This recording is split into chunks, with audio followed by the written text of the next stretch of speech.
coming to you live from our news hub, Atomic Junction, Benab House, Accra. My name is Fawzi Abdullah. Coming up this afternoon.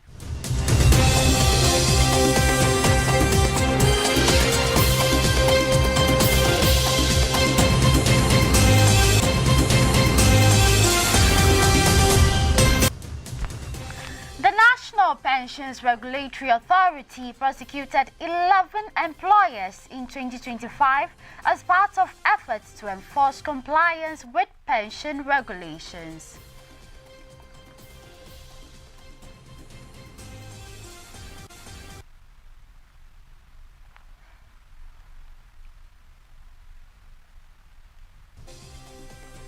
And in business, Ghana's energy security is expected to remain stable despite global oil market tensions.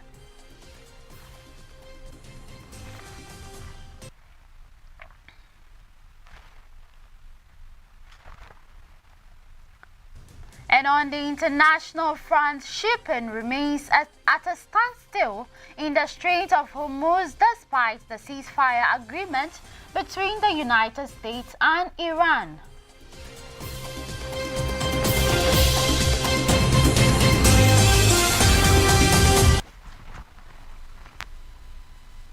These and many more stories coming up in the next few minutes. Do stay.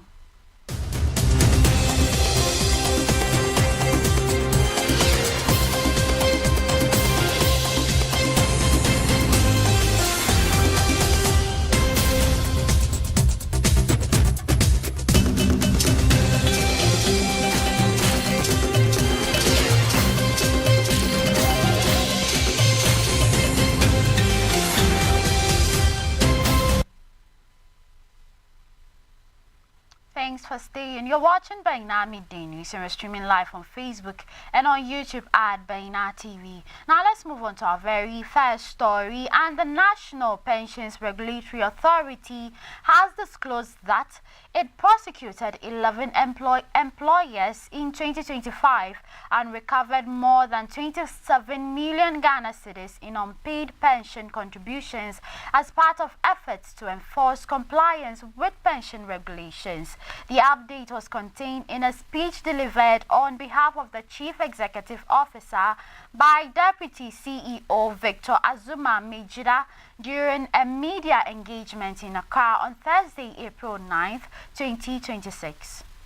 The enforcement action, he explained, followed a nationwide exercise in which compliance officers were deployed to scrutinize company records and identify defaulters. According to him, the recovered amount represents roughly 30% of an estimated 91 million Ghana cedis owned by non-compliant employers. The exercise primarily targeted organizations that failed to meet their legal obligations to permit pension contributions on behalf of their workers. He raised concerns about persistent violations, including employers who deduct pension contributions from employee salaries but fail to transfer them to the appropriate schemes, as well as those who have not registered Tier 2 pension schemes altogether. He stressed that such practices infringe on workers' rights and will not be tolerated. Highlighting steps taken to recover the funds, he outlined measures such as insurance demand notices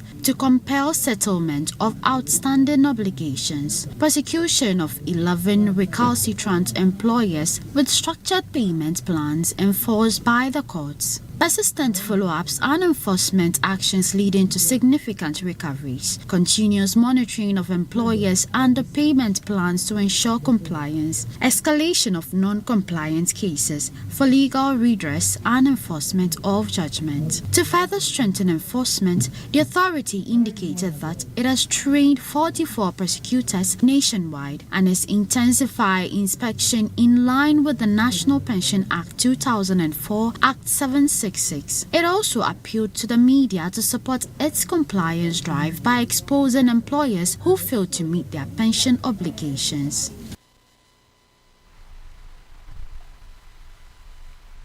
Moving on, the Ghana Tertiary Education Commission has directed all prospective applicants seeking employment in agencies under the Ministry of Education to submit their academic credentials for verification as part of the recruitment process. The directive follows clearance granted for recruitment into agencies under the Ministry of Education, prompting the Commission to stress the need for strict validation of qualifications before appointments are made.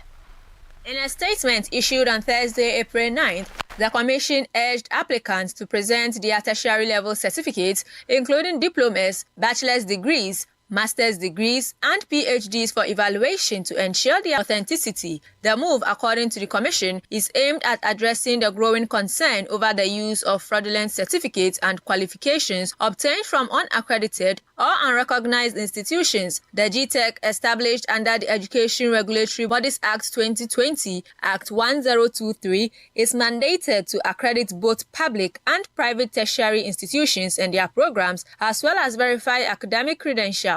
It emphasized that the verification process will form a crucial part of the recruitment exercise, ensuring that only qualified and duly certified individuals are considered for employment within the education sector. The Commission further urged all prospective applicants to treat the directive with urgency as efforts intensify to safeguard the integrity and standards of Ghana's education system.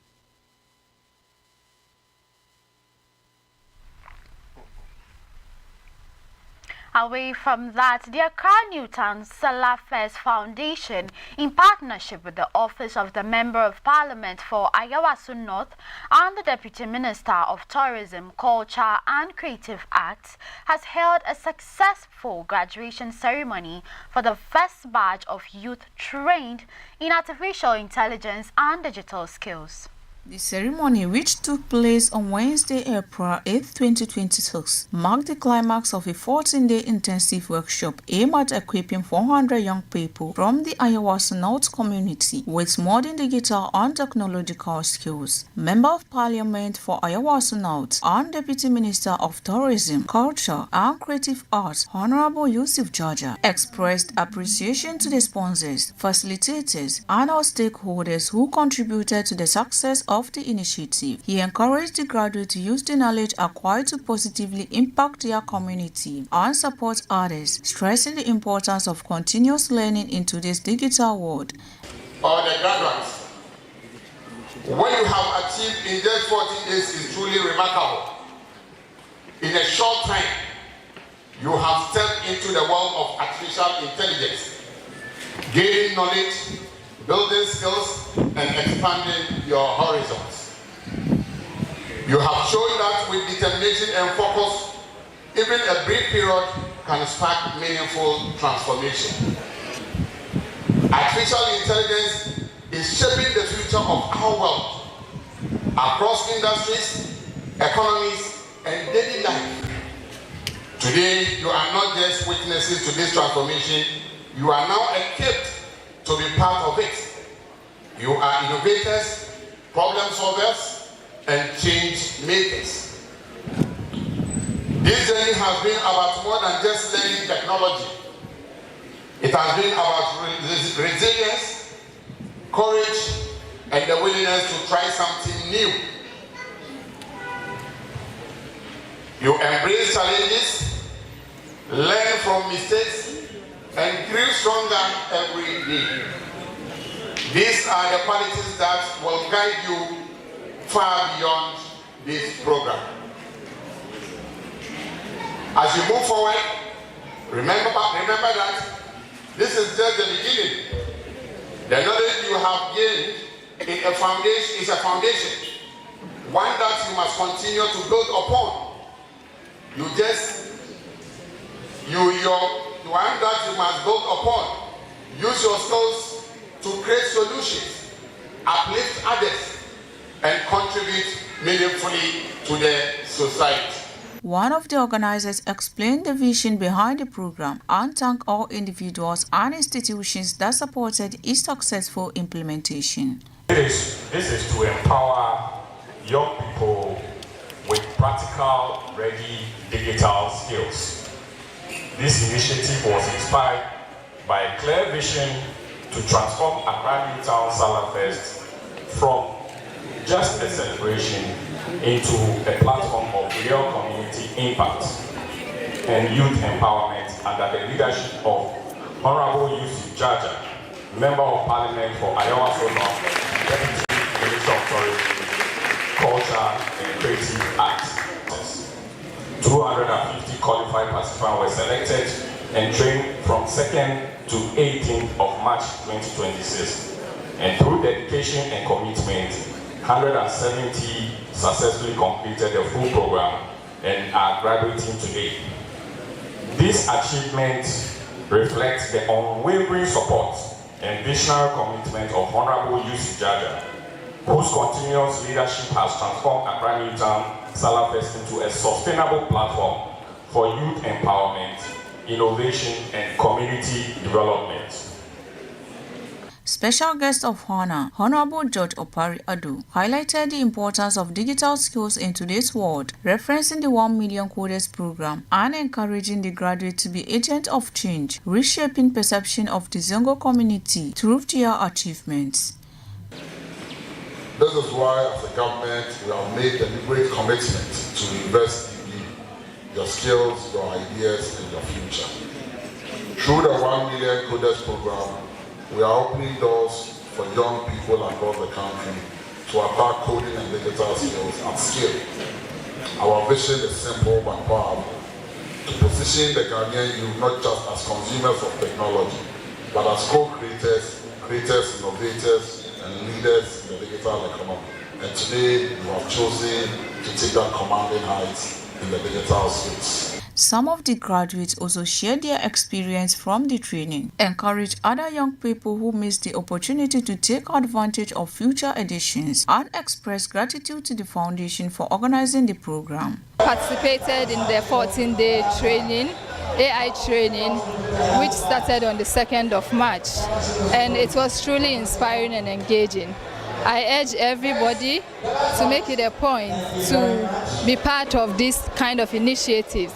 It will go a long way to help us in our day-to-day activities, because technology is now the new gold mine.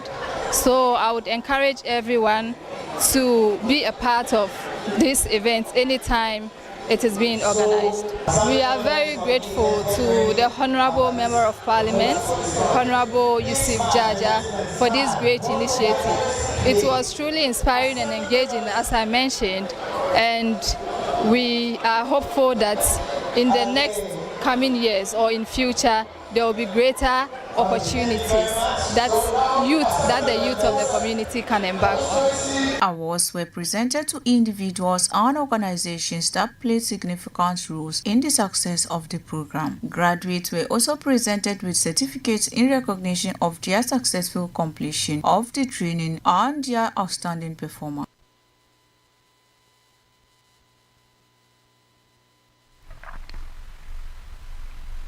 Moving on further in today's bulletin, Intercity State Coaches has dismissed reports of a fare increase, assuring passengers that its prices remain unchanged as of April 9th, 2026. This follows an earlier announcement by private intercity transport company Zone VIP of an upward adjustment in its fares. The increase of up to 25% affects both executive coaches and tour buses. The price hike was rumored to have affected STC as well, with commuters raising concerns about rising transport costs. However, in a statement on Thursday, April 9, 2026, the company said it has not changed its fares and continues to operate in line with directives from the Ministry of Transport. ISTC also expressed appreciation to customers for their continued support, reaffirming its commitment to providing quality service.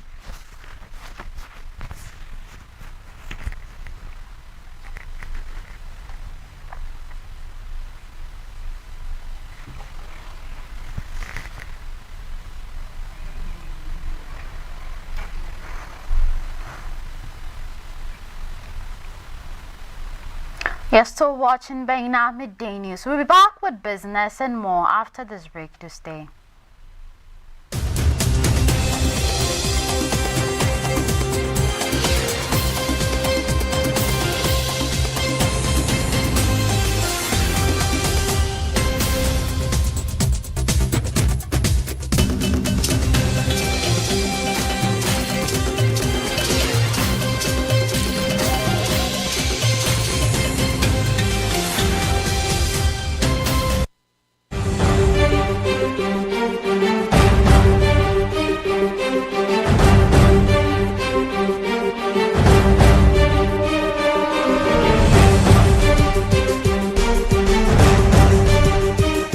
Kada ku rasa shirin siyasa da kuka fi so tare da Amir Mukhtar Mauni, showing Wednesdays and Fridays at 8 p.m.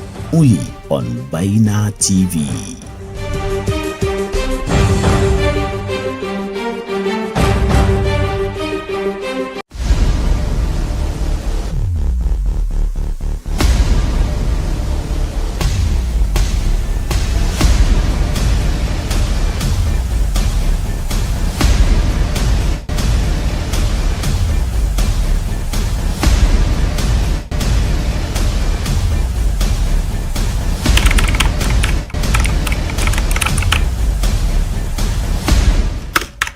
The Umma Show, definitely different.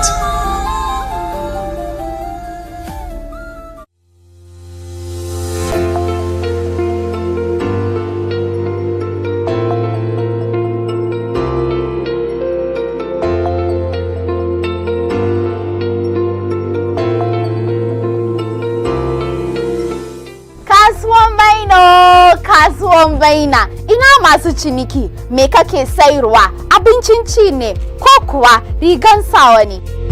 Kasuwan Baina is here to take your business to the next level and then give your business the spotlight it needs. It doesn't matter where you are. Call us, Kasuwan Baina, we will come. So take this number 053 948 7757. Let's take your business to the next level. Kasuwan Baina, let's go together.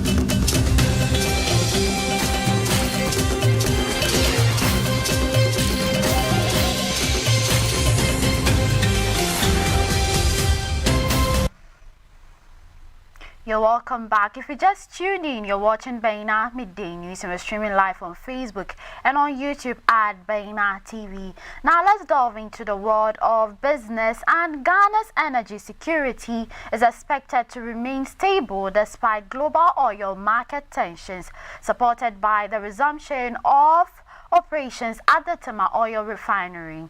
A report by Fitch Solution, an international rating agency, said the development would reduce the economy's exposure to external supply disruptions. The report said recent volatility in global energy prices, driven by geopolitical tensions in the Middle East and strained relations among major oil producers, had raised concerns for import-dependent economies. However, it said Ghana was relatively insulated following the restart of operations at the Tema Oil Refinery in December 2025, after years of shutdown due to debt and maintenance challenges. The report said the resumption restored domestic refining capacity and reversed Ghana's recent position as a net oil importer. It noted that the development was significant amid persistent risk of supply disruptions, including possible escalation in tensions between the United States and Iran, which could affect shipping routes and crude availability.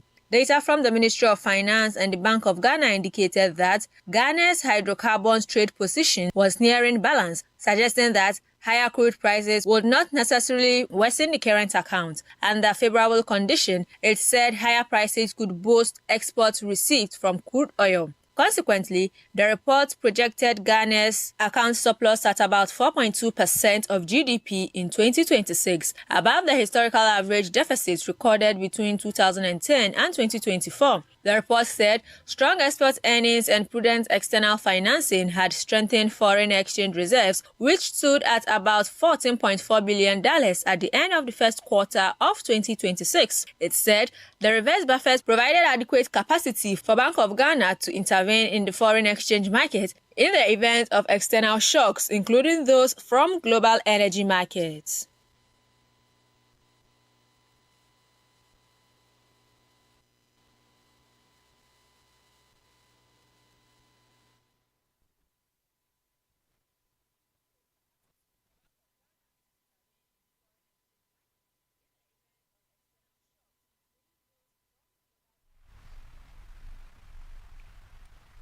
Now to some news beyond our borders. Shipping remains at a standstill in the Strait of Hormuz despite the ceasefire agreement between the United States and Iran, dampening hopes for a resolution to one of the worst global energy disruptions in history. Only a handful of vessels have transited the critical strait since Washington and Tehran on Tuesday announced a 2-week pause in fighting, according to ship tracking data. From 11 the previous day, and 7 transited on Thursday. According to data from market intelligence firm Clear, more than 600 vessels, including 325 tankers, are still stranded in the Gulf due to the blockage of the strait. According to Leos Intelligence, the waterway, which usually carries about 1/5 of global oil and liquefied natural gas supplies, typically handled about 120 to 140 transits before the US and Israel launched their attacks on Iran on February 28th. On Thursday, US President Donald Trump accused Iran of failing to live up to its part of the ceasefire agreement, which includes a commitment to allow safe passage through the waterway for 2 weeks. Iranian Foreign Minister Abbas Araghchi earlier accused the US of not honoring the deal, warning in reference to Israel's ongoing attacks on Lebanon that it had to choose between a ceasefire or continued war via its ally. After plummeting on the back of the ceasefire announcement, oil prices have begun to take up as markets digest the reality that maritime traffic remains in effect halted despite the truce. Brent crude, the international benchmark, stood at $96.39 as of 2 o'clock GMT on Friday, after falling below $95 a barrel on Wednesday. Asia's main stock market opened higher on Friday, following overnight gains on Wall Street driven by hopes of a resolution to the war. Japan's benchmark Nikkei 225 was up 1.8% in early trading, while South Korea's Kospi and Hong Kong's Hang Seng Index were up about 2% and 1% respectively.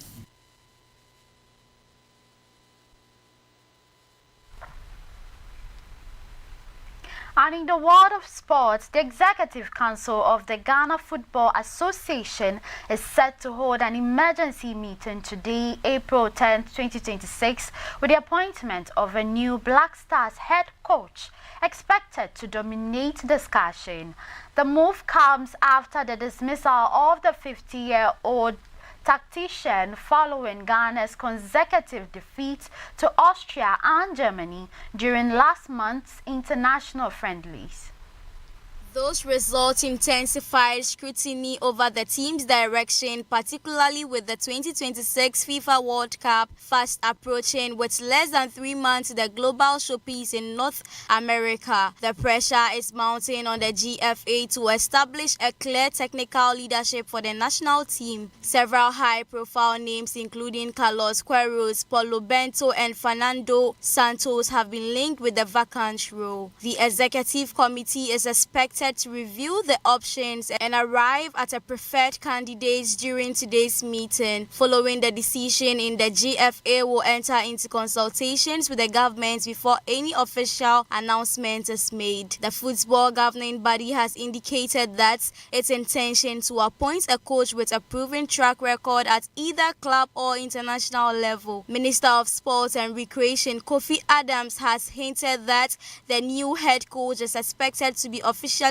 announced by Monday, April 13th. After the appointment of a new head coach for the team, preparations for the Black Stars are expected to resume in May, with a friendly against Mexico on the horizon, followed by another preparation match against Wales on June 2nd. Ghana will be making its 5th appearance at the World Cup, where it has been drawn in Group L alongside Panama, England and Croatia.